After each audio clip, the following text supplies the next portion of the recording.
जय मिथिला स्वागत कर रहा छी जागो मैथिल में हम शिवम कुमार चौधरी कैमरामैन दिलीप के संग एखन हम सब भालपट्टी गाम में छी। काली पूजा चल रहा है, दीपावली बीत गए, छठ के बीच में बहुत रास त्यौहार हो जैमें आई गोवर्धन पूजा से हो और एक तरफ काली पूजा जो से चल रहा है। तो काली पूजा के बारे में यदि हम सब एठमा बताबी तो किछ ग्रामवासी संगे हमरा सबके जखन बातचीत भेल छल एठमका बारे में जखन हम पता करे छलहुँ हैं तो पता चलल जे 2000 ईस्वी में एठमा शिव शक्ति महायज्ञ भेल छलैया और वो यज्ञ एही जगह पर भेल छलै। तो जो कुटी छलैया तकरा बाद मान लिअ ग्रामीण सबके इच्छा जगलनि जे नहि एठमा काली पूजा हेबाक चाही। तो तैया 2003 से जो छै से एठमा काली पूजा भऽ रहल छै और बहुत सुंदर। तन हम सहयोगी के कहबनि जे कनी एक बेर ई जे मंदिर जे छै ते मंदिर के पूरा दृश्य अहाँके देखेता जे कतेक सुंदर मंदिर छै।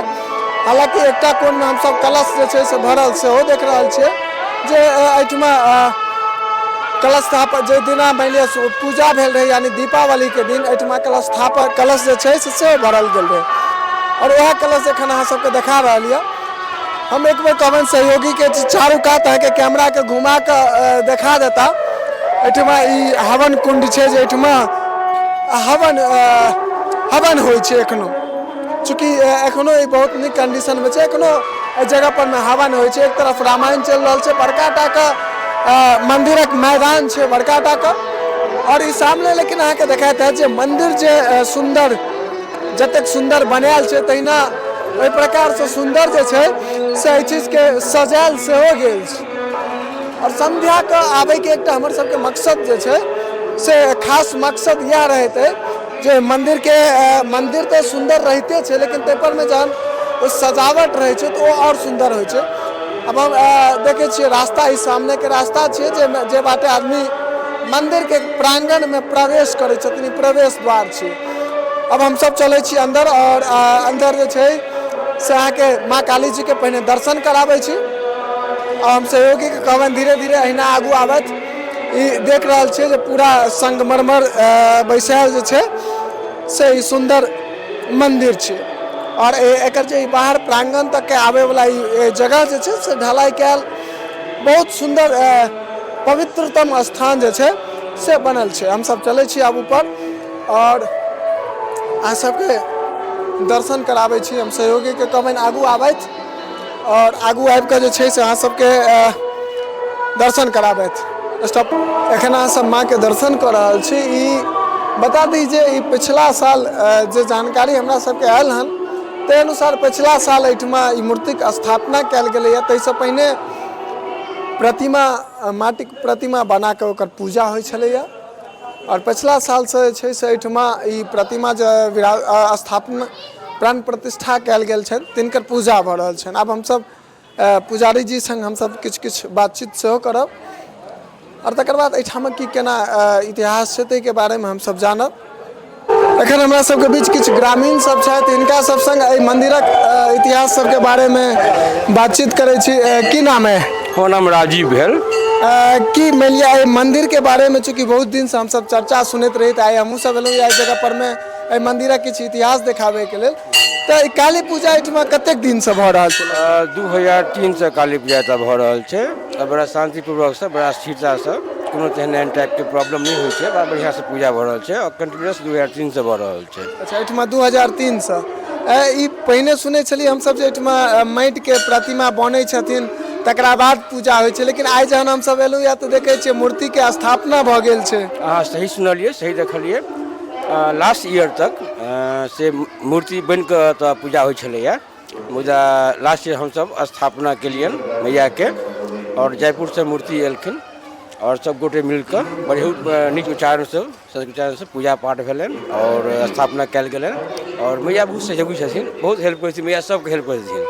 खास कऽ हिनकर सबसँ नीक बात की छै जते नवयुवक हिनका से जुड़ल छै, एक समय जे स्टार्टिंग से जुड़ल छै सब अपन अपन किछु रोजगार में लागि गेलखिन। तऽ मैया के बहुत आशीर्वाद छनि सब जतेक छथि गाँव वाला सब पर में, जे बाहर से दूर से होइ छथि मैया सबक मनोकामना पूर्ण करै छथिन। सुनै छियै जे मानि लिअ 2003 से पहिने एहि गाँवमे कोनो यज्ञ भेल रहै, विशाल यज्ञ भेल रहै, तकरा बाद ओहिठमा से एहिठमा लगभग मंदिर बने के छै से विचार सब गोटा के मन में आयल छलनि? सही सुनलियै अहाँ। एहिठमन 2000 ईस्वीमे महाशिव शक्ति यज्ञ भेल छलैए, जाहिमे बहुत सुन्दर ढङ्गसँ ओ यज्ञ सम्पन्न भेल रहै। बड़ा सुन्दरसँ बहुत भीड़ो बहुत जमल छलैए, और हर टाइपके प्रोग्राम सब, सांस्कृतिक प्रोग्राम, और जहाँ तक कि जतेक भक्तिमय प्रोग्राम सब छलै सेहो सब भेलै, और बड़ा सुन्दरसँ 2000 ईस्वीमे भेल छलैए। तकरा बाद फेर धीरे धीरे विचार भेलनि गाँवके समाजके लोक सबके जे काली पूजा प्रारम्भ कयल जाय, तऽ फेर काली पूजा प्रारम्भ कयल गेल, और एखन तक भऽ रहल अइ। और मन्दिर ओहि क्रियामे से मन्दिरके सेहो सबके प्लान भेल रहै जे माइंडमे जगह जगह पर अहाँ अपन अपनासँ गप कऽ रहल छी, ओ ठीक यज्ञ स्थल छलै ने ओ, तऽ एहिठमन यज्ञ स्थले परमे ओ मन्दिरके स्थापना गर्भगृह छनि मैयाके, ओ ठीक जगह स्थल परमे छनि। जो हमसब गाँव के बातचीत करी तऽ गाँव लगभग कतेक गो छै, चूँकि आबादी कतेक लगभग हेतै एहिठुमका गाँव में? लगभग 10,000 वोटर हेतै पूरा गाँव। 10,000 करीब वोटर हेतै। मतलब पूरा ग्रामीण जे छै से एहि मंदिर के लेल तन मन से लागल रहै छै। जी जी, 24 घंटा हरदम लागल रहै छथि।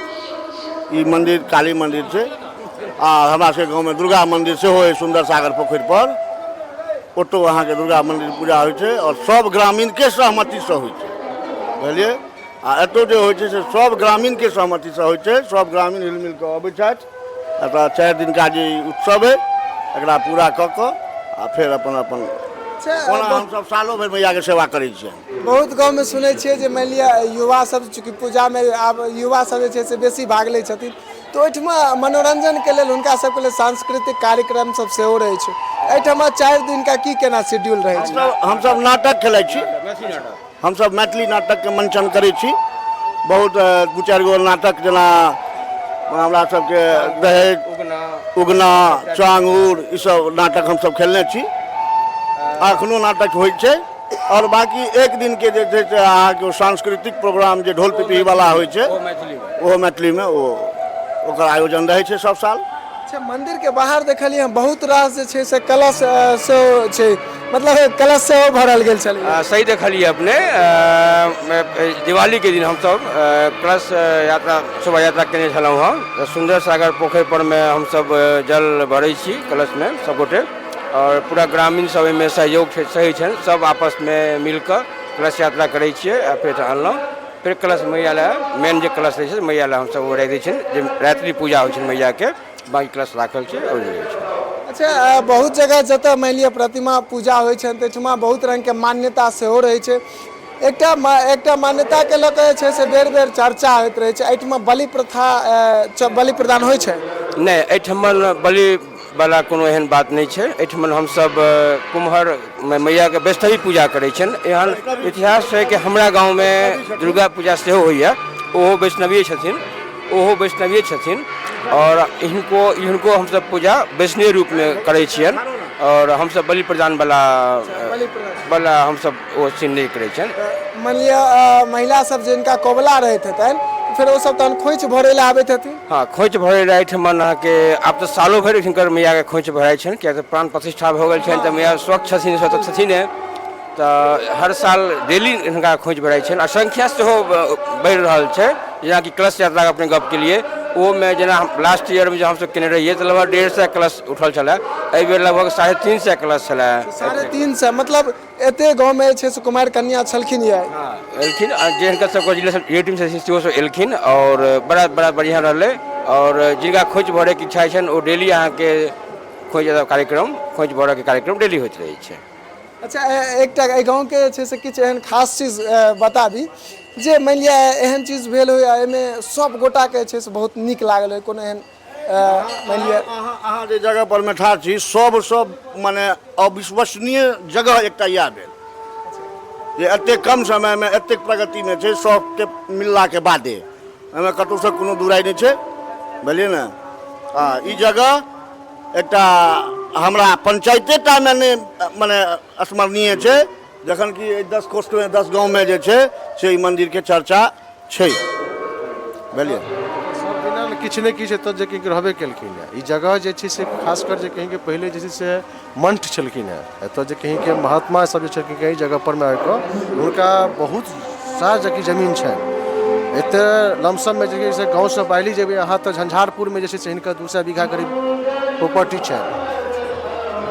तो एहि मंदिर के अगर हमसे बात करी तो जमीन जथा कते हेतै तहन एहि मंदिर प्लस एखन नहीं कहि सकै छी ऑन पेपर हाँस नहीं है। बाकी हम सब मंदिर पूजा पाठ में हम सब ज़्यादा फोकस करै छियै। बाकी छै इतिहास से हिस्ट्री छै जमीन सब, लेकिन हम सब अखन बेसी फोकस अपना पूजा और प्रांगण में छी ई सब छै। चलू बहुत नीक लागल। एखन हमसब एहि जगह पर में छलहुँ आ एहि गामक जे इतिहास की केना छलैया से सबटा चीज एहि ग्रामीण सब संगे बातचीत कऽ कऽ और वो अहाँ सबके देखाबै के प्रयास कऽ रहल छी। तो चाहब अहाँ सब गोटे से जे वीडियो के अधिक से अधिक सब गोटा शेयर कऽ लिअ।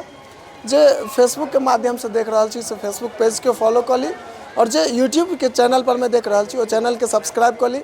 एहि के संग आब आज्ञा दिया। फेर काल्हि कोनो आन जगह से कोनो आन गाँव के मंदिरक की केना विशेषता छै, की केना इतिहास छै से लऽ कऽ उपस्थित होयब। ताबत तक के लेल जय मिथिला, जय हिंद।